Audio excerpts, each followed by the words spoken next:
And Ron would be, hi, and welcome to this month's version of our Maker Roundtable. Where are we? We're in August. Um, Thanks for joining us today. And we have a few things that we want to share with the group, and then we'll be open to talking about just about anything that people want to talk about. Cole, who has been on our joining us and being a moderator, has moved on to greener pastures. So Shannon might have more to say about that, but he won't be joining us, which is a little sad. Yeah, we lost Cole. He had mentioned really from the beginning when he was hired on at TTAP that his ultimate goal was to get into advocacy. And he got in kind of a startup job in an advocacy group here in Austin. And so he's real happy to be moving laterally over there to that organization so that he can pursue his dreams. And I'm real happy for him. Yeah, that's great. And, he's learned so much from you, Shannon, and everybody else there, I'm sure. Um, Oh, he grew so much in the 2 years he was with us. I'm amazed at how much he's taken off, and he'll only be a great resource for us collaboratively in the future. So it's a great connection to continue to have. Yeah, that's the benefit of people moving around the state is then you've got Mhm. great collaboration partners. So um, so let's do a quick intro. Um, I'm Scout. I work for Missouri Assistive Technology, and with Naomi's coworker, we started this roundtable a few years ago. Um, and it's just, we've just been running it to see what's going on and help people uh, have a place to talk about stuff. So, Jessica, you want to introduce yourself? Sorry for the background noise. I'll say it as loud as I can. Hope nobody has their microphone up too loud. So, my name is Jessica Smith. I am a 2023 high school graduate. I got into the AT, like the communication side, when I was in ninth grade in 2017. And I eventually got into the actually wanting to build more things physically probably about 2 years ago, going about in October. And I made communication boards for first responders, and now I am getting severely into making switches. I'm sure I'll have to explain all my switch things again later.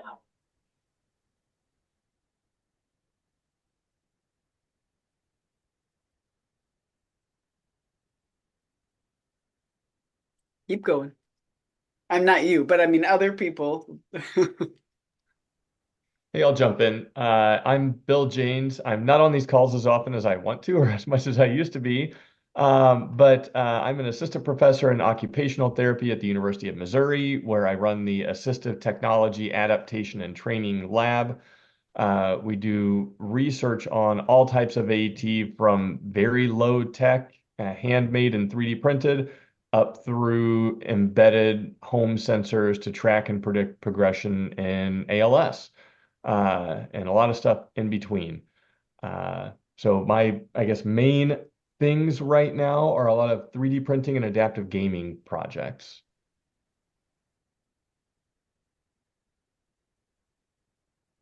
All right, I'm Shannon Page, here in Texas, and I'm part of the state AT program, the Texas Technology Access Program. I am a speech pathologist, but a wannabe maker. I'm still learning. And my goal is really um, to get other people to do what I want them to do so that I don't have to think as hard, um, which is where I bring my son in. My most recent venture, I'd worked with Austin Independent School District because I'm trying to partner throughout the state, high school maker groups or robotics groups with special education so that our special education teachers, our OTs, our PTs who don't have that engineering background don't have to work as hard, because I've seen a lot of failed 3D printing projects and programs within the school districts because of lack of planning.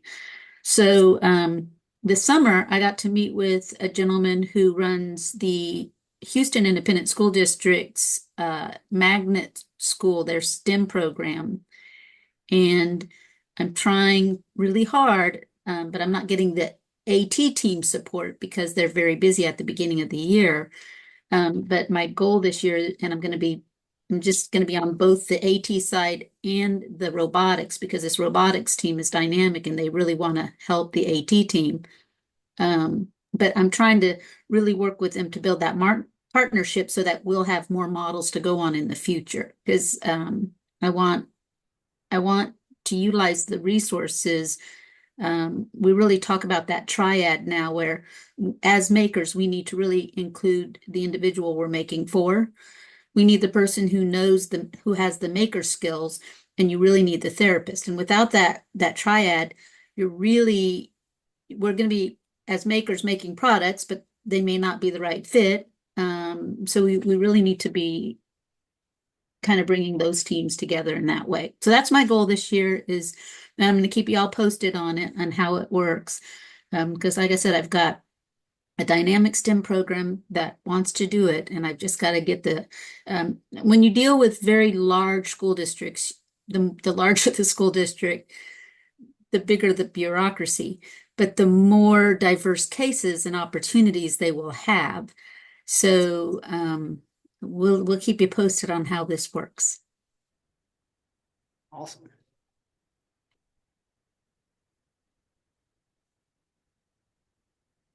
I'm Brad from Makers Making Change. I saw in the Discord that switch that got made out of the blister pack opener I designed, and I thought it'd be really cool. Come check it out and see if it's something that could maybe end up in the library one day. Awesome. That's great. Thanks, Brad. I'm glad that you're here. So Brad, you're a maker. Yeah, I'm from MMC. Nice. So Good yeah, we friend make all to the have. stuff in the library, and He gets to be a maker with a capital M.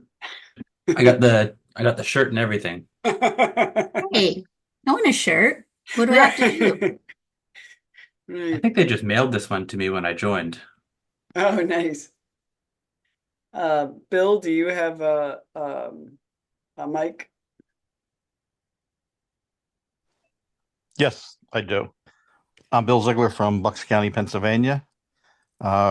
Recently retired AT person for 40 years, 43 years. Always been hacking around and still want to stay in the game. Were you with the AT Act or with a school district? I was with an intermediate unit, so I had 13 different school districts that I did assistive technology for. Awesome. That's great. Well, I'm glad you could join us. Thank you. And Naomi. Naomi is one of our fearless leaders who may or may not introduce herself.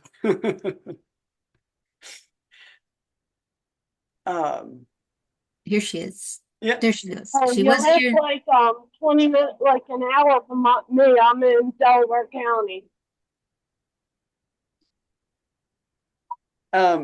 Yep, you're right below me. Jessica, do you wanna show the switch real quick? So I think we were talking about it before the recording started, just to kind of go over it.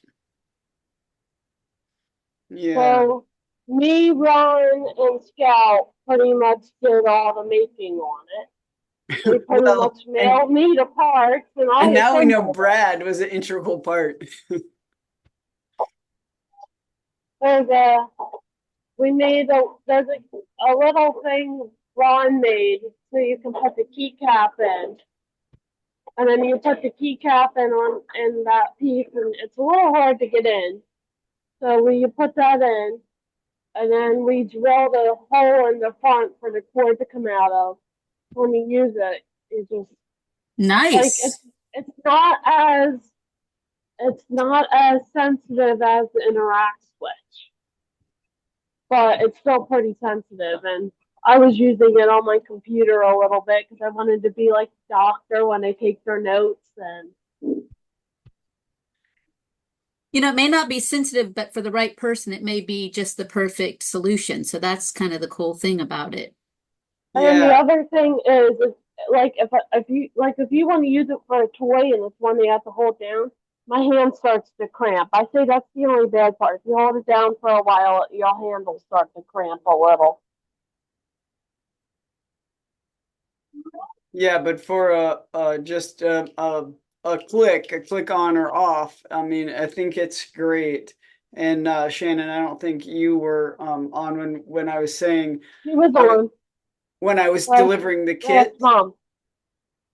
Last month when we were all trying to make ideas for this, she was on. But not the kit. I missed the kit part. Yeah, so I was Uh, delivering a kit to an OT in Colombia, and she was just like playing with this, and she said, "This would make a great switch." Oh no, I was here for that fidget part. Okay. too. It's a great Yeah. fidget. I fidget with it all the time. Yeah, so that was like how it started. It was just kind of a random comment, and so we just, kept it going, and now we're gonna get Brad to test it out and put it on Makers Making Change on the Yay. website, right? Yeah, hopefully. You Yeah. said it was using a keycap. Is that like you get like in a keyboard? Like the Yeah, like the part where like it's not the actual keycap part, but it's the part where you click the keycap into. yeah, It's like just the what I call switch it. in It's it. like, and then you solder the wire onto it. But we came up with a way that you had a little cord and it was Adafruit, whatever that is, and you put it on the keycap, like on the little prongs at the bottom, so you don't even have to solder it. You just have to solder the cord onto those prongs.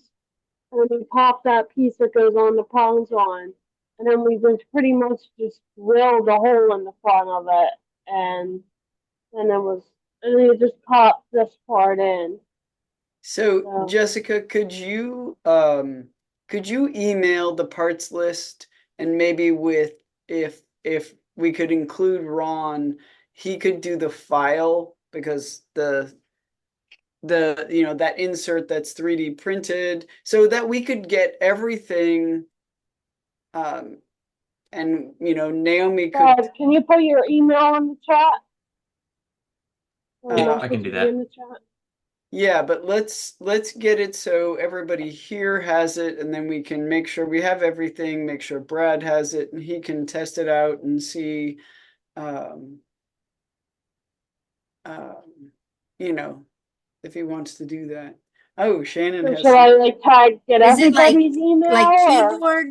keyboard Oh, Yeah, it's the keyboard thing. You know the thing you're pressing, it's the part under it that holds the key. so if I took this out, it would be, this was a new fidget I got for my grandkids, by the way, and they absolutely love it. how fun.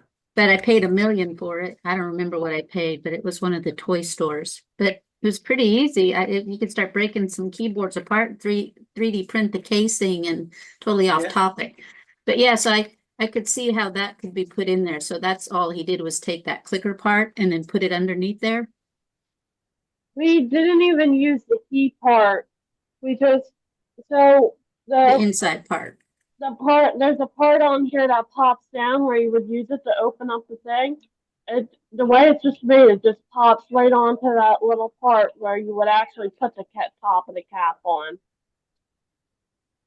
Cool. Yeah, so if we can just get a parts list, That blue part right there. probably. Yeah. I'm gonna get in trouble for breaking my grandkids' toy. And you said that if you like held it closed for a long time, that it would sort of like get some hand cramps and stuff. Would making it less stiff Real change the fast. function? Like, would that Um, making it less stiff? I'd imagine that would hurt the hand less, but would that make it a worse switch? I think you want to make sure you maintain the integrity. So, because right now you don't want it so thin that it's going to snap real easy. So it's that catch 22 of you want it sturdy enough so that it's not going to be easily broken when teachers are putting it in a hand. But as long as you're not putting the force away, it shouldn't be a problem. Yeah, but kids might fidget with it and pull it back. Yeah. The thing that I'm noticing, if you do it with your thumb, that's one thing, but if you put the whole thing in your hand, then you're actually using your fingers to pull it down. So it could also be how it's used, Yeah. you know, with the That's where thumb. we'll bring the PT on to make sure it's not going to do any damage. Exactly. And of course, it would just be one of many switches that were trialed. Mhm. Yeah. Scott, welcome. I see you have your car office with you today. Yeah, Bill Ziegler sent me an invitation this morning. I had a meeting scheduled from 11 to 12, so I registered for this, hoping I'd be able to sign on. Sorry I was late. Um, I am an assistive technology coordinator out of the Western Pennsylvania region. Serve 42 school districts in Pittsburgh. Been an emerging maker, I guess, for the last 10 years or so. Do a lot of stuff in wood and 3D printing, Fusion 360, primarily my design tool. But I saw your group and was like, boy, these look like people I'd like to meet. Of course Thanks we for the are. invitation. No, it's great to have you, Scott. Thanks for joining us. Yeah, we do end up defaulting to a lot of 3D printing, but I just want to throw in one of the things I did this week, which ended up being uh, a fail and a win.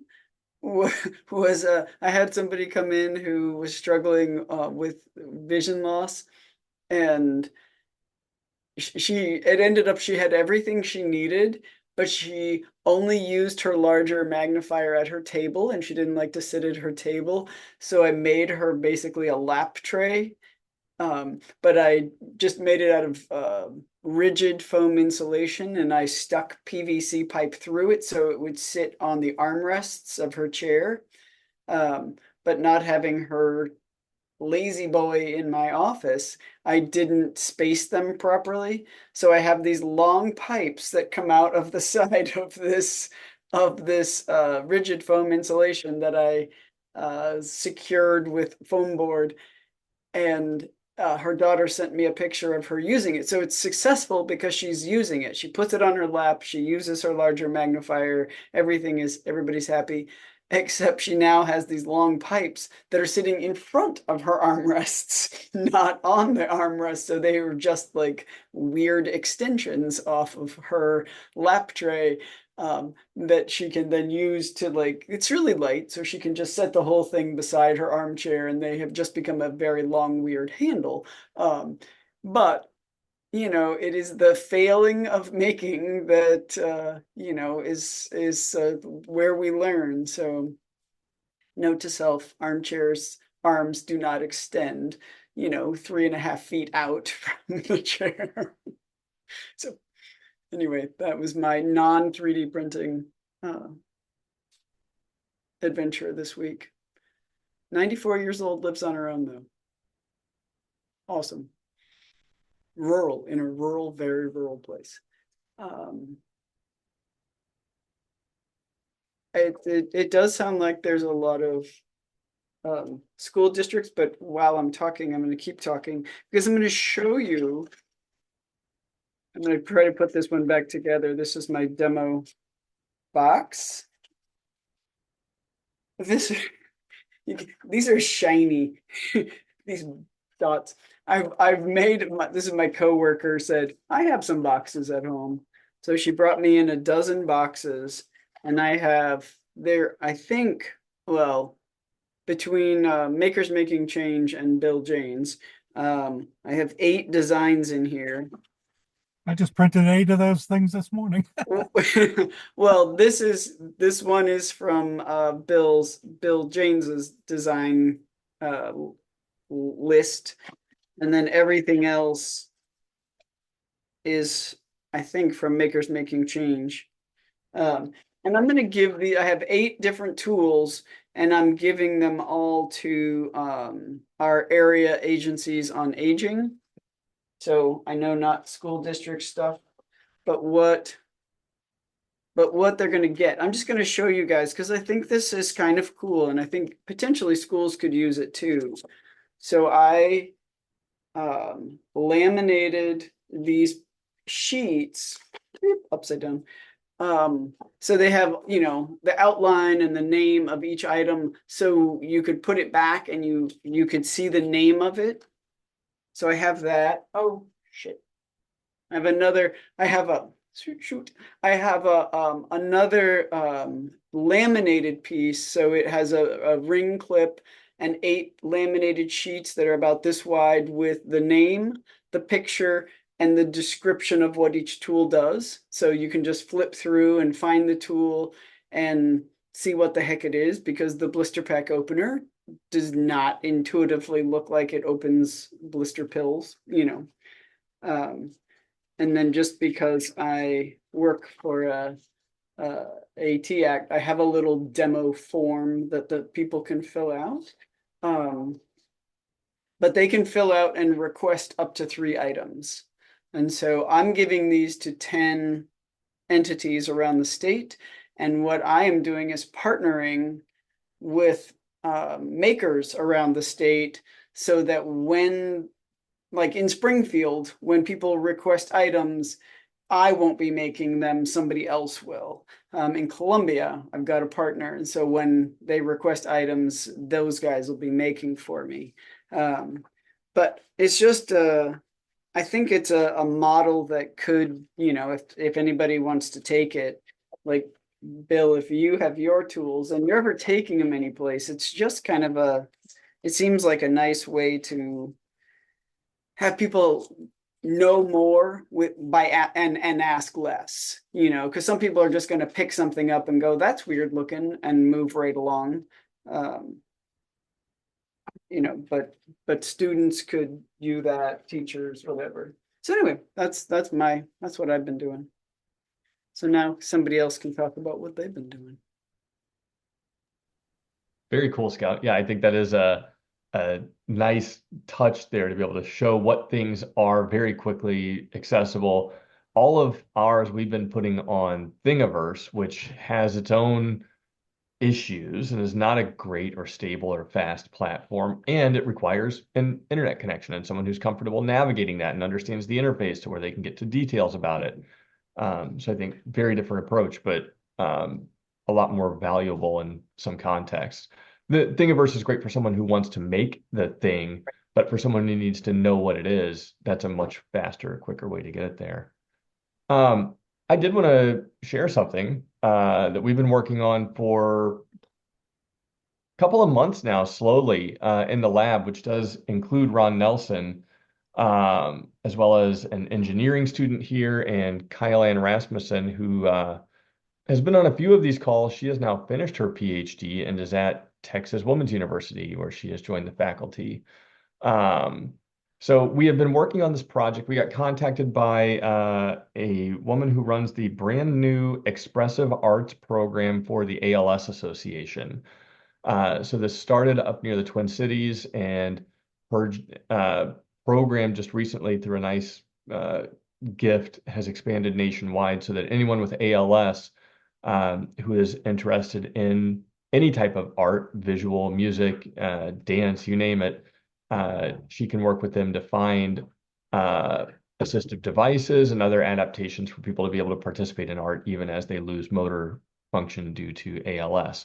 So she heard about us somehow through our other projects, and has been working lately with a woman who is a painter, lifelong painter. Due to ALS, no longer has much use of her arms, and now paints with her feet, with a foot more specifically, but she is starting to lose proximal leg strength. So she's losing strength in her quads and is having a hard time picking up her foot just to move it around on the canvas on the floor.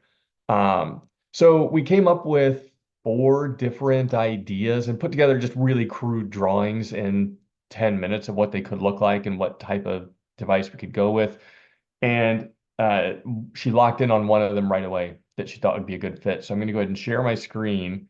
Um, it is this foot gantry that we've started putting together that sits on the floor. It's roughly, well, not roughly, it's exactly 1 meter by 1 meter.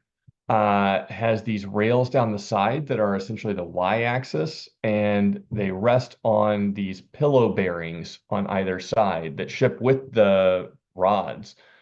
So it can move in the y direction away, and then 2 more rods across the x. And that plate you see in the middle is just kind of a placeholder. I'll show you what we ended up putting there.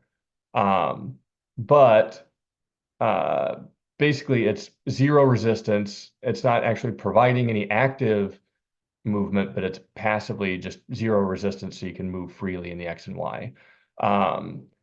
This was an initial design, and let's see, I'll look at a still picture. This wound up with the way these mounts were set, putting that top set of rods and then the foot a total of 8 centimeters off the floor, which we decided was too high. So we found a different type of mount. We were able to turn this whole thing 90 degrees, and now those rods sit 4 centimeters off the floor. So now the video of this version, for some reason, just doesn't want to cooperate. We'll see if it plays this time. But you can rest that toe pretty much flat on the ground. And then hopefully if I shared my screen right now, you're seeing an email with some CAD screenshots here. Ariana, our engineering student, has done some additional work. We took CAD files provided by NIH of a CT scan of a foot. Found, because this woman is several states and hours away, so we can't work with her directly. Found out her shoe size, adjusted the size of the foot to her shoe size, and have now created a foot plate that her foot can sit in. It's attached over the pillow bearing in the front. And then if you remember, those were 2 rods in the x-axis here. It pivots around that front rod and then has this kind of hook mechanism across the back so that it won't totally fall off. Her foot won't fall clear to the ground. So we're testing that right now, putting together some assembly instructions because we're going to have to disassemble it to send it, and then hopefully sending it out here in the next 2 weeks. Scout, you're muted if you're talking. Yeah, thank you. I was saying, I don't know if you saw in the chat, but many of us were like, oh, it's like guided hands, or It is like guided hands, a lot like guided hands. So we did think about that in the course of working on a design. After we came up with our initial sketch, we went, oh, this looks very familiar. And we were actually pretty concerned about that from an intellectual property standpoint. And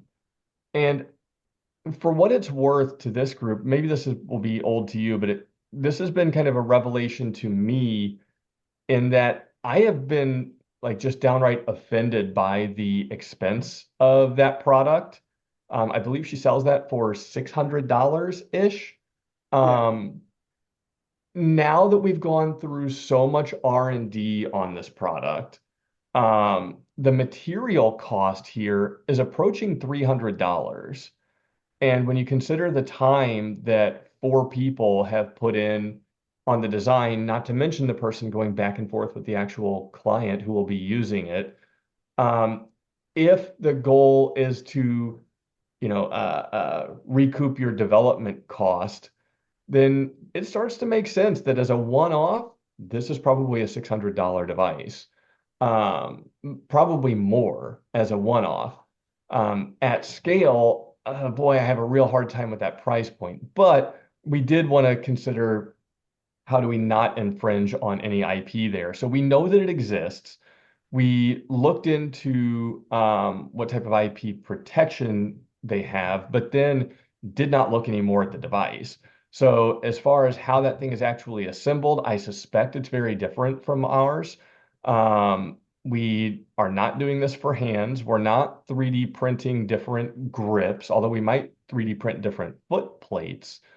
So the idea of an XY gantry isn't new, right? These are all 3D printer parts.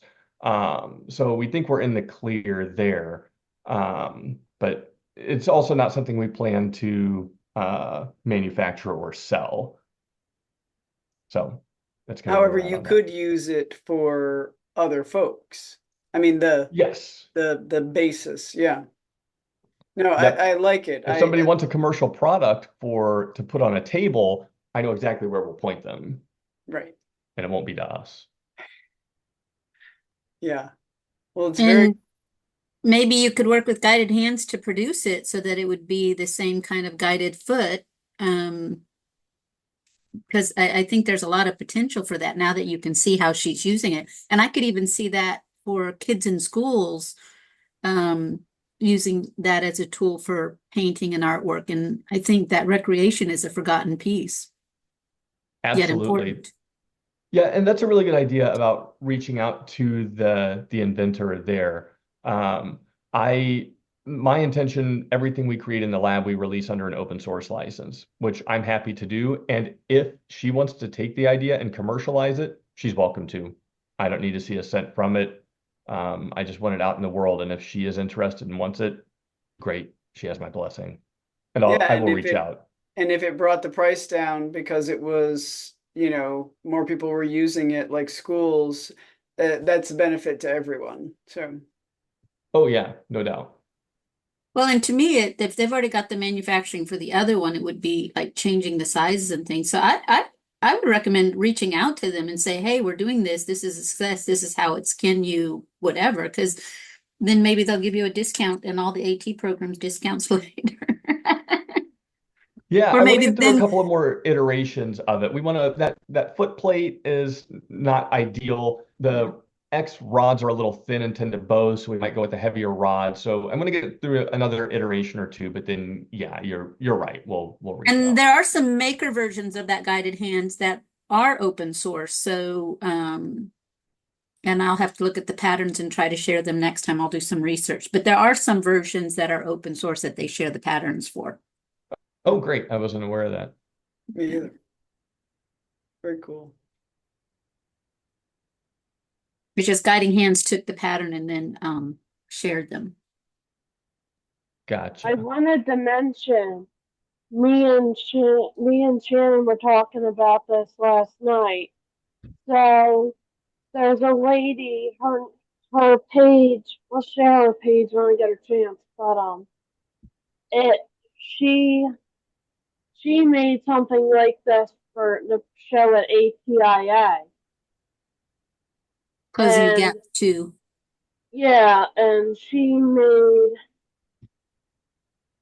her name's Sarah, and she made one, and we kind of helped her make that during ATIA. We were in her hotel room, we were putting it together.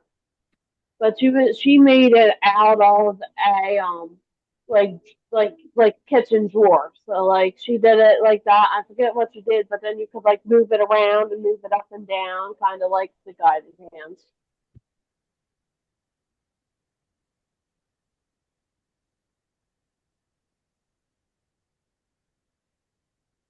You said she made it out of a kitchen door? No, a kitchen drawer. Drawer. Thank you. That makes a little more sense.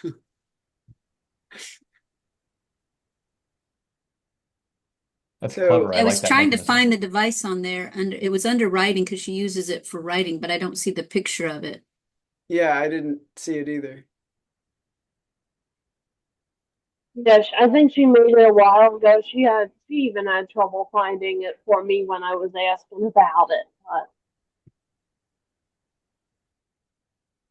I definitely saw it on her TikTok though, but I don't have my TikTok logged in on the computer, so that will be hard to get onto that.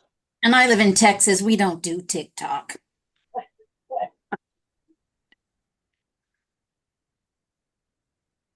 I'm a rule follower.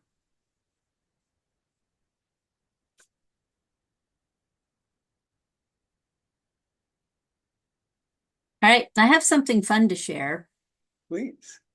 Okay, so I have to share my screen, but you know my ultimate goal is outdoors and fishing, and we had the big conversation, and I came across this video on Facebook that I want to share, and it's a little boy using a Nerf gun to fish.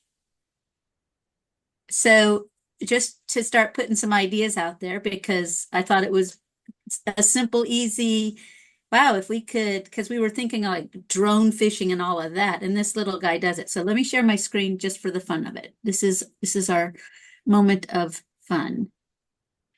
Let's see.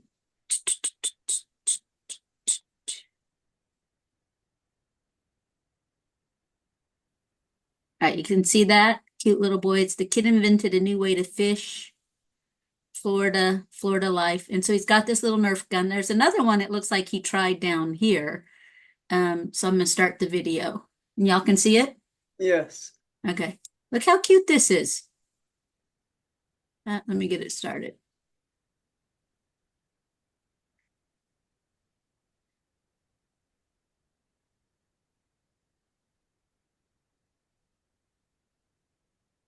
And then they reel it in. So if we had something like that you could switch activate it to send it out, but then you would need someone else to reel it, and then they actually caught a fish with that Nerf gun.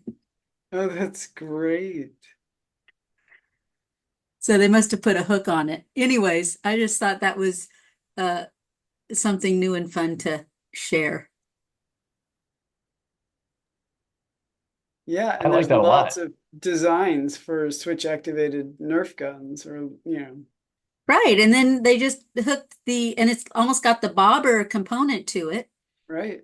And then you just added your hook to it. And then but then so that would be just one more thing in that whole fishing process. So anyway. I like that a lot. Have we talked on this meeting about the attempts at a fishing rod doing basically this that I did with an engineering group a few years ago? No, Have I but shared that? since I live on a lake, I'm always I bring lots of littles up to my lake, and I always end up having to put all the hooks on the worms and cast all of the. So I'm trying to make it easier when they have a trimmer or something like that. That I'm trying to build independence when they come and visit me. I love it. We for several folks with ALS tried to develop something a few years ago where an engineering capstone group did a pretty nice job of designing a device that was basically a long piece of PVC pipe with springs inside of it and it had a stepper motor that would draw back all switch activated. So single switch. You press it the first time, it turns the motor to pull back against the spring. You push the button a second time and it releases and it fires out the exact same mechanism that a Nerf gun does. And then when you hit the button again, it starts to reel in. I want Um, that. yeah, it sounds brilliant. Where they goofed in their design is the use of a stepper motor was the wrong solution. Mhm. The stepper motor on that release to launch it couldn't spin fast enough to release the line to keep up with how fast it was moving from the spring. So they just used the wrong mechanism for it. And I paired up with a guy down in New Orleans who might have been on one of these calls years ago, who was going to try to help us with it. It wound up kind of, I guess he didn't have time for it, and it Brad, are you kind of fell taking by the notes? wayside. It's it's still sitting on a shelf in my lab right now. It's a really neat idea. And you're right, the Nerf gun is like the perfect mechanism, especially for kids. It's uh, accessible, not just like physically accessible, but it's a play thing. It's a toy to them. Right. Well, and see, we work as I'm not allowed to say cradle to grave anymore, it's twinkle to wrinkle. We work twinkle to wrinkle. And so when we work twinkle to wrinkle, a lot of your veterans want to fish, and I could see your ALS. We grew up, all of my uncles grew up, we were always on the water. So if that's your lifestyle, I mean, it's such a huge gift to give that back to somebody. Right. So there's a guy, Jeff Watkins, I believe, on Twitter, on X, that he did he adapted it's a dog toy to throw a frisbee, Mhm. right? So he switch adapted that. But I'm thinking, I mean, yours would probably launch a lot further than a Nerf gun. But for an adult, they might want to, cast a little further than and so if we don't get yours working, I was wondering if that frisbee launcher or any of those other kind of automatic dog toy launchers would also work for fishing. Because you would just need something to push the button to release the line, and once you're holding that, it's released until you click it. So you don't need to do it immediately. So you'd have to have one button to release the line, and then you would have time to actually shoot it out. And you'd almost, if you could like somehow control the pressure, so you could say, well, I want it to go 10 feet versus 20 feet, depending on where you're fishing. And then, but then you need that next piece to reel it back in. Yeah. I did a project kind of like this way back in like a high school robotics competition. We had to like launch something, and the ones that did the best for this were I don't know if you've ever seen those little Hot Wheel toys where it's like the two spinning wheels and Oh you yeah, feed the my car kids into love it and it those. My launches like brothers that. did too. Yeah, and we found that was kind of well, my group didn't do that, but the winning groups all had that style where you feed the launch thing into that. Because if you pull it back and release it, pull it back, that cable that gets pulled back can tangle sometimes, and you can control your speed and your distance with how fast your flywheels are spinning. Huh. Oh yeah. And that was kind of, and you could even have like a channel down the middle of it, so like if you had a hook attached to we launched like little Nerf footballs, but Hey Brad, go pull all your notes out. We're on a project because I have a dock and I can try anything out for you. I got big old catfish that I feed to make sure the kids can catch fish. this was years and years ago. I I'm don't gonna go have. grab something. I'll be right back. You just go back to your mom because mom saved everything that you ever did. I have my kids' stuff. They just need to come and ask me, and I got their whole boxes of stuff they created. Yeah, and it was we didn't do this style, so we did the one that got tangled like immediately. But you learned from it. we did learn from it. And don't you want to revisit that, Brad? Don't you want to say like, I'd like to have the winning one, even if it is 15 years later? Yeah. Not quite 15 years yet. Well, Not that you're far much gone younger. from high school. Yeah, and Shannon doesn't want to wait another 10 years for you to get to 15 years later. Scout. But while we are in the middle of this, I don't know how much longer my friend Amy can stay on. But we've been talking the past couple months. She wants to switch adapt her very old Wii controller. So I'm gonna let Amy explain all that. Okay. And then I'll jump in as needed. All right, great. Let's hear it, Amy. Hi, everybody. So thank you for Jessica to inviting me here. Jessica's been invaluable. I don't know if she's talked about, I own an arcade and a candy store here called Game on State, and we are now a nonprofit. So we employ and provide social programming for individuals with disabilities and special needs. So Jessica and I met, she actually came in and had made a communication board for Game on State.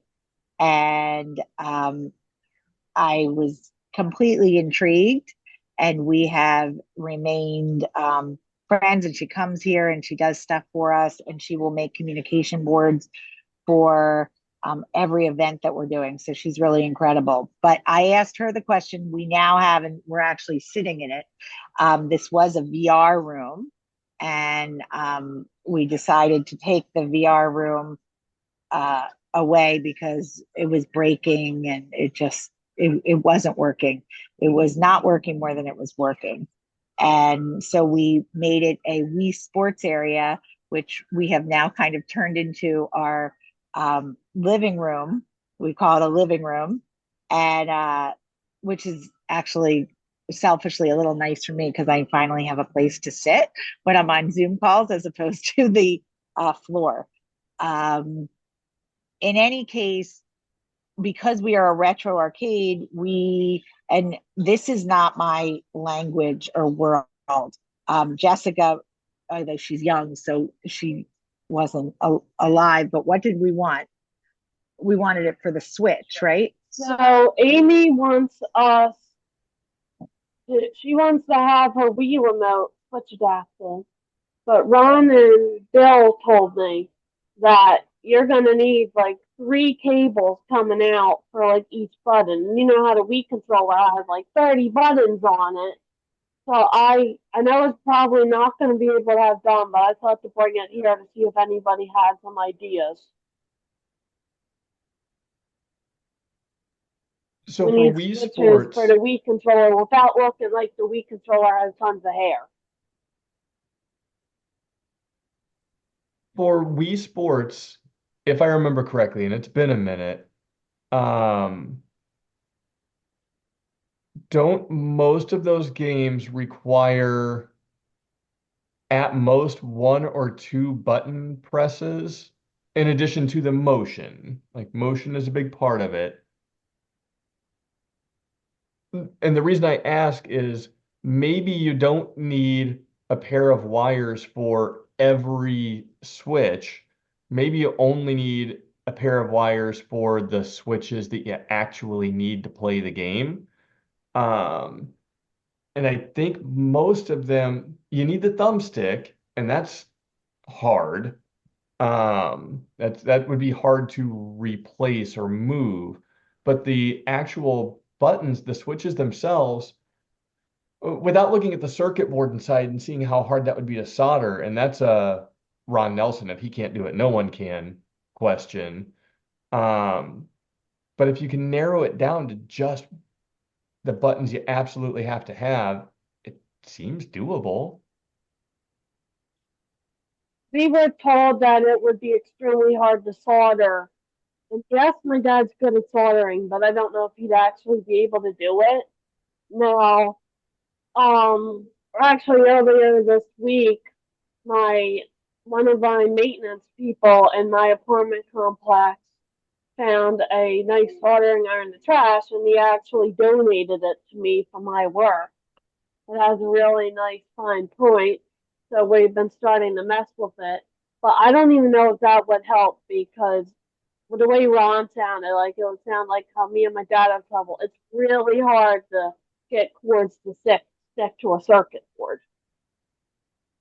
Yeah, I've soldered to a couple of circuit boards, but on like cheap toys where they aren't too worried about it being super compact, that Wii controller, man, that is tight in there. And Uh, I was already told by Bill it'll probably be in the best.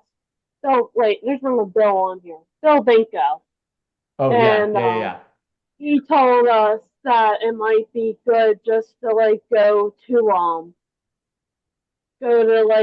like we have actually I came across some old Wii controllers, but like go to Goodwill or something and just get a cheap controller and have us do it. But I'm just too afraid that it'll like be broken after that and like won't be able to use it. That's the risk you take. I wonder if maybe there are aftermarket Wii controllers out there, and those are probably not as well engineered as a direct Nintendo controller. So the circuit boards are probably not as tightly packed, and they might be easier to work on. But Although they're boy, gonna I don't have know. tiny, really thin wires. Yeah, That's still. That's what I Um, feel when you get those cheaper things, like cheap toys. there's also, so if you're thinking about I assume you're talking about the standard kind of the Wii controller that is a small rectangle straight.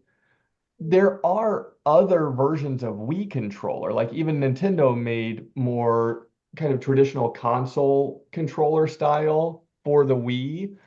And similarly, those are a little bit bigger, but not much. And And might this is be, probably where Brad comes in, or Makers Making Change. I know you guys have like controllers that you can 3D, like things you can 3D print, and like they make it easier to press the buttons on the yoke. Like for like the Xbox and the PlayStation, I'm pretty sure I've seen those on Makers Making Change before. So I wonder if that could be done with it. Yeah, I was just doing a little bit of Googling, and I found a kit to adapt a Wii remote. It is expensive and sold out, but it does look like it has leads going to the Wii remote controller. So it is possible to open it up and solder and create like switch jacks.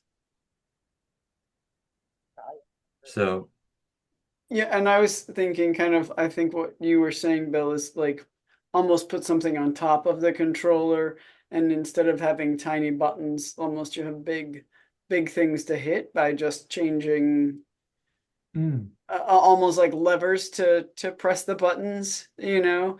So instead of fine motor, you're using gross motor. It's not going to work for everybody, of course, but it it could be a workaround.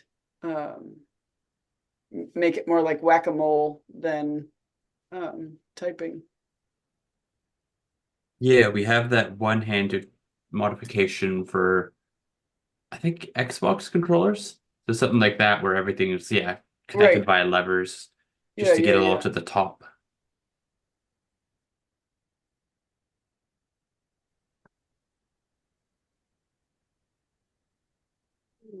Thanks, everybody.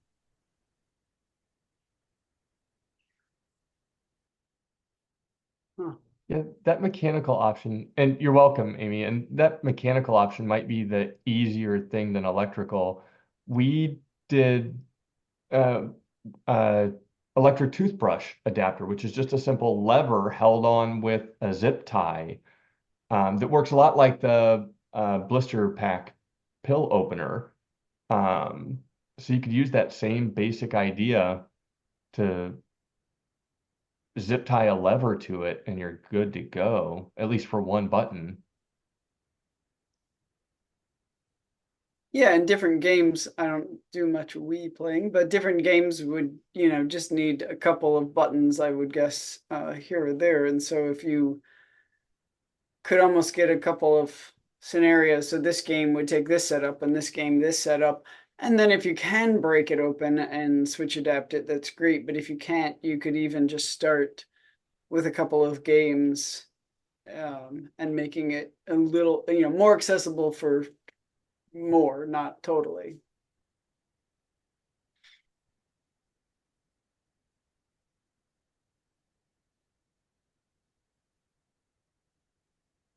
Holy cow. Looking at this one that Brad put in from Inclusive Inc., you weren't kidding about that being expensive. That's Oh, more than the Wii. Good Oh Lord. yeah, This it's is another place where really I get expensive. morally offended to my core. yeah, It, I looked it up. I didn't even notice. Over $500 if you haven't looked it up for that.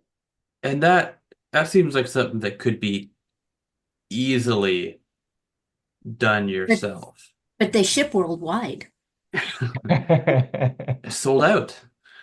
But yeah, like for pigtail style cables, open Yeah. up the back of the board, figure out where it solders to. You might have to do a stereo cable instead of a mono cable for the trigger on the back, because I think that's variable. hmm But it seems easier than $500. And I 500, completely agree with you, Brad, but if Bill Binko and Ron Nelson have both said no, yikes, that scares me. But I agree with you completely. It should be possible. But I like the idea of trying something like that, inclusive design, you know, especially if somebody can come up with a low cost controller that works, then why not break it apart and let Jessica and her dad, And there are play. probably tons of these just sitting in people's closets, all called for old parts. I have 3. I don't even know how to play the game because I'm not a gamer.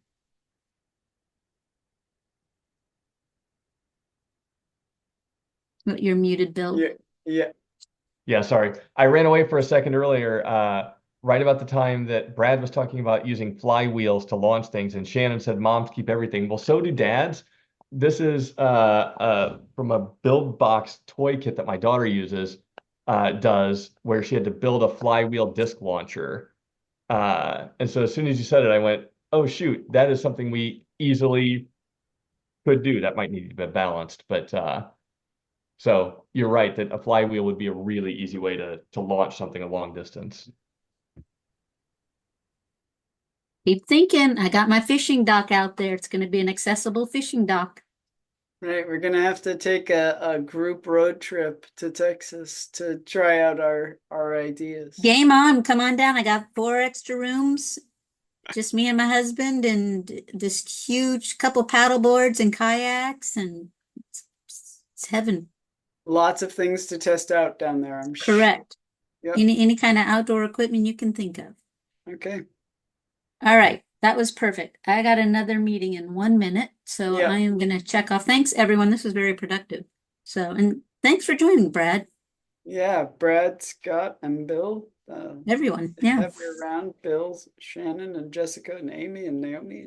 And Jessica, I'm going to be sending your sewing kit. So I'm finally caught up. So you'll be getting your sewing kit Alright. soon. We're gonna have to do a lot of Zoom calls to help me Nope, understand I've got how- it all dotted out. So you just, and I've got the needles threaded. So you just have to get We're gonna have to do started. a And Zoom call. I do better watching, and I actually need to watch somebody tie a knot. I can't tie knots.